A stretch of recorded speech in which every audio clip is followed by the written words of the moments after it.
1, 2, 3 testing. Hello, hello, 1, 2, 3 testing. Testing. Everything's going well. Okay, 1, 2, 3 testing.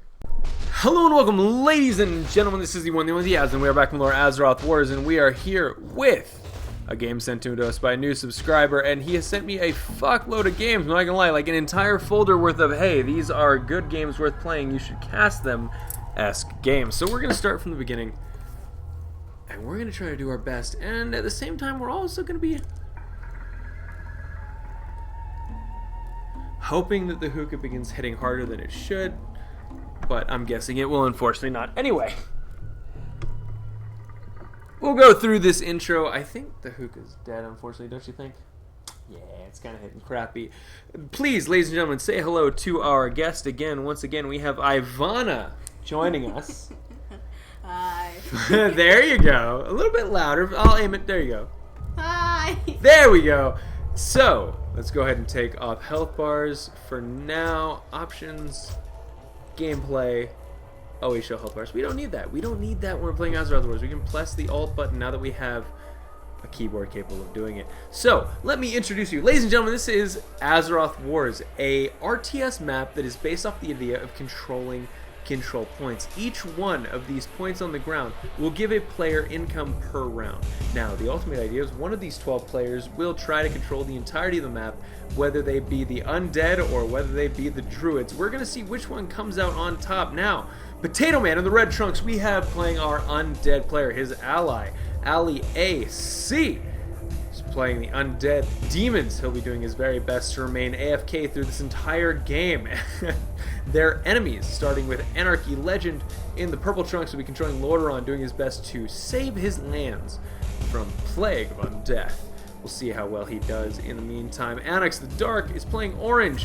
Dalaran in the orange trunks. Herdur, the magical mages of Dalaran.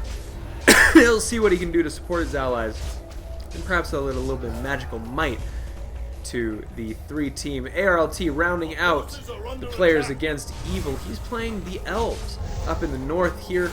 He's going to be taking over, I want to say Zulaman there very early in the game, getting as many creeps as he can, and hopefully upgrading his priests, healers, and chain healers to the point where they can support his allies.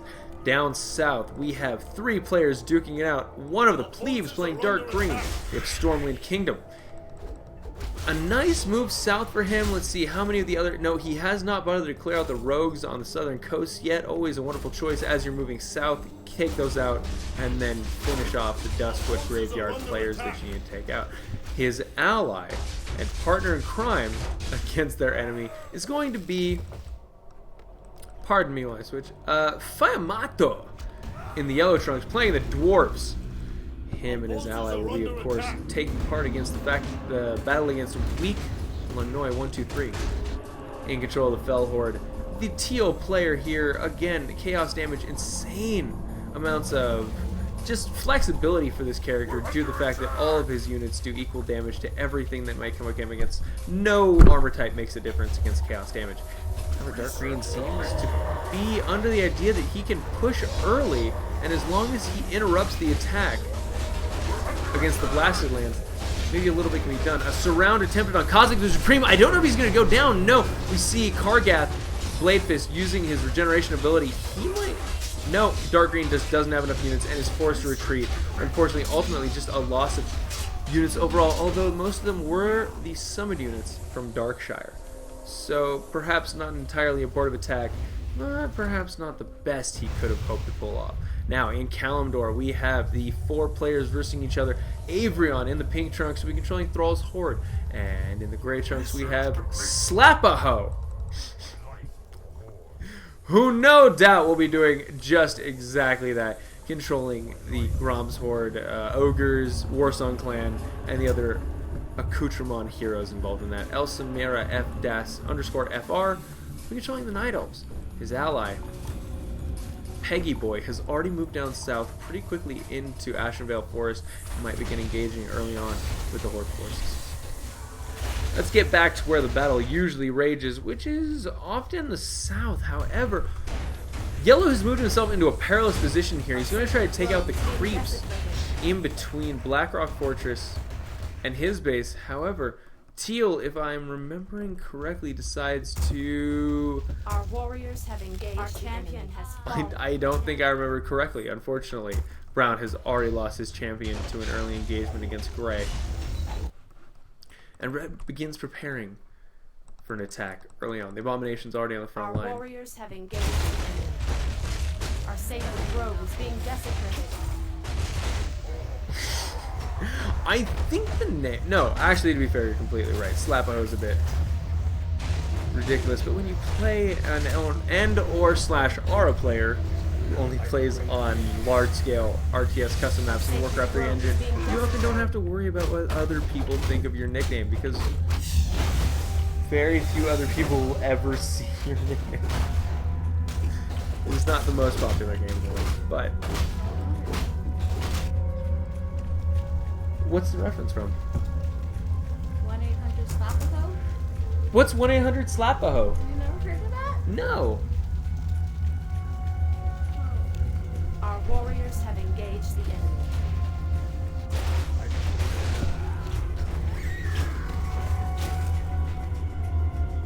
Alright, guys, we are back! Hell yeah! Okay. I don't think the Druids are doing very well. However, they are managing to take out the basic Harpy units over in the north. And in the south, I think Red continues to be stuck with a AFK blue player who is not going to help him whatsoever. I think that pretty much spells death for Potato Man. It might, however, keep our North Alliance temporarily engaged. In the north, in Kalimdor, we see Brown moving his hero back down. However, he has, minimum of units. And the upgrades are looking up.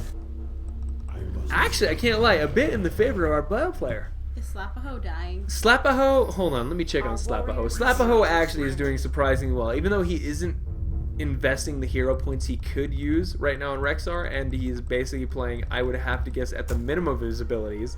He's doing what he kind of should. And at the end of the day, that's what matters, isn't it? Teal, down south in the South Alliance fight, misses an opportunity to trap Yellow into a choke point and doesn't send his units from Blackrock quickly enough to reinforce, so Yellow will be able to escape. Maybe-ish. The dwarves look like they're in a spot of trouble. Come on, get out of there, run from the demons, you dumb bastards. They turn around to fight briefly in... Oh my... Yes, they're winning! He's getting free experience, healing his units. I have to say, Fiamato seems like he knows what he's doing in this match. And ultimately, I think I have to do that. There we go. 2100? There we go. Our teal player has not managed to put on enough aggression against the dark green and yellow player at the same time, so he finds himself getting surrounded. If he loses Max Theridin, that is that's it. He can't be resurrected. Does dark green manage to surround? Nope. No, he does not, but he... Wow, he's smart enough to go ahead and aim down ballistas and other things like that. This player is very focused on what's important. Sometimes you find players who lose track of what's going on in a battle, and they don't understand, hey, this is the thing that's damaging the most, this is the thing that I can do to nullify that the most. And that ultimately is what differentiates between the two classes of players, the ones who are going to win more often, the ones who are going to not. But the players who can identify what threats they're facing and what the most effective use of their abilities is. Teal's not going to give up. He certainly has enough units left in the Blasted Lands to give Yellow some troubles. The dwarves forced to retreat back to their tower line. In the north, we see Red has... Oh! He's invading! The undead are just wrecking the nonsensical shit out of the North Alliance. ARLT and his purple ally unable. A legend just falling behind. And still no movement from a blue player. Still AFK. Still not leaving. Still not giving Red the option to control his units. My life for the Horde, indeed. And now we have the Orcs versus the Druids in Ashenvale Forest. Oh no! Sonoris, get out of there! A few more hits and Sonoris is dead, and he cannot be resurrected. Is Brown about to lose his only important hero? He does! And Chen Stormstout lands the killing blow. Peggy Boy leaves the game. Our Brown player is out, having forfeited after losing his one-shot hero. I have to assume it's only a matter of time until Esmeralda FR leaves as well. He is... Holy shit! We can see Tyrande and a few of her warriors trying to hold bravely at the Temple of Loon and the Sentinel Conclave. However, just not enough towers and not enough to deal with the insane power of the Horde. Kodo Beast and Chain. What is it called again? I have to select it and find out which one it is that I'm actually... Spirit Link! That's not it. Chain Heal plus Spirit Link equals win. For those of you who don't know, Spirit Link makes it so that all the units affected by the spell take the same amount of damage, meaning that the person who actually takes the damage splits it evenly between all of the units who are suffering it. Chain Heal heals the most damaged unit that you select, and then heals slightly less for each unit that it heals afterwards. Chain Heal, Chain Lightning. Spirit Link is just impossible to kill. Plus, if even one of those Tauren dies, some Tauren spirit asshole is going to come back and resurrect themselves. Not much you can do there. However, Teal does find a good spot to rack up some experience with Dark Green player. His Brigadier's a little bit too far forward of the rest of his army. The Marshal's following, and we can see MacDarren already GTFOing. In the north, our red player begins to assault Lordaeron Capital. However, he does not have enough units. As it stands, only Necromancers, a few Skeletons, and some Abominations. In the meantime that it took him to assault that, our South Alliance players have managed to conquer Gilneas City. They've taken all of the control points, and they've gained the Demi-Hero from destroying that. Red's ally Blue has finally left ALI-AC. Maybe next time you'll stay in the game and actually participate. Perhaps you left too soon. Either way, kind of a vagina. Now, Dark Green and Yellow finally joining up their auras, their heals, their everything combined. Teal is left with no option but to retreat in front of this. His orcs are no match against what our combined South Alliance players can bring to the table. Bolvar leading the charge is just too much. Look how much aggression our South Alliance players are putting on these their enemy. I think with Peggy Boy out of the game, that sort of leaves Light Blue in a position of having to GTFO. Give the fuck up. No, GTFU? Did I spell that wrong? GTFO is get the fuck out. Yeah, so give the fuck up would be GTFU. Okay, I messed up, guys. Thank God I have someone here. I have the human equivalent of a sexy spell check sitting next to me, and I am thankful for that. Red deciding to hold here, right in front of Andoril, his abominations, his heroes. I don't know, Kil'Thuzad might be able to turn this. Should he get to level 10, and we see our orange player Audie making good use of the rocks they can summon, chopping up the battlefield and ensuring that Red cannot get the number of units into the front line that he needs. He's going to be fighting a running battle, essentially. A very good use of the High Omegas there, mana draining the Obsidian statues that can AoE heal the undead army. Good stun on Green's units, but unless he can follow that up with some serious damage, ARLT forced retreat. You can see he understands that his units are taking damage, but Orange is now in the fight, and Purple's running to the front lines. His Paladins will serve as an excellent meat shield. There's nothing really that Red can do at this point without Blue's assistance. He's pumping out as many of these Doomguards as he can, but to a crappy control point. In the meantime, in the south, our Fell Horde player is losing Hellfire Citadel. It has fallen to the South Alliance, the Dwarves and the humans together, finally conquering their enemy. But what will Teal choose to do? Weak Lanoy, if he manages to give Mytheridin a scroll of teleport, he could ally someone else, and he could teleport out of this, maybe continuing the game. I kind of doubt he's going to do that because he's not building a shop. And he has he is building a Hellforge. Oh no, but Yellow and Dark Green are not waiting. They're not waiting at all. They're going to push in so quickly. Teal, do you have the time for the Hellforge to finish? Can you teleport out before you get stunned? Dark Green and Yellow, they're hacking through the buildings. They're going to have to get past the Infernal Juggernauts and do what damage they can. But Teal doesn't have the money he needs. He doesn't have the money. He has 372. He can use his abilities, but if this Hellforge doesn't finish... Oh no, it's not going to finish. He's not going to teleport out. Teal's dead.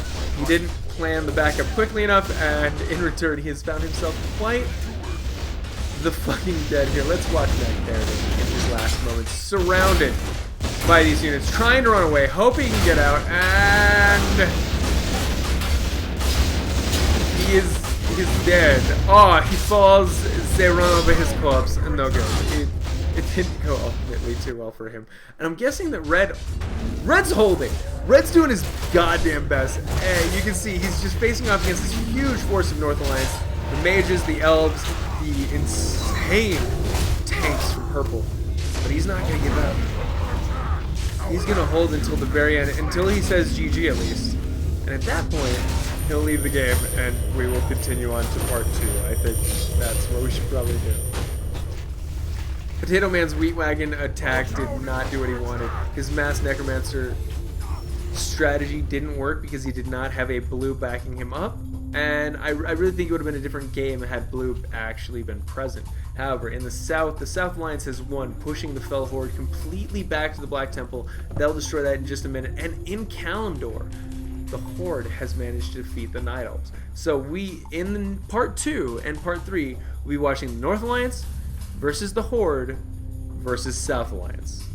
Until next time, guys, this has been the one, the only, the Azothan, and our guest, Ivana. Bye! See you in the next episode, guys. Bye!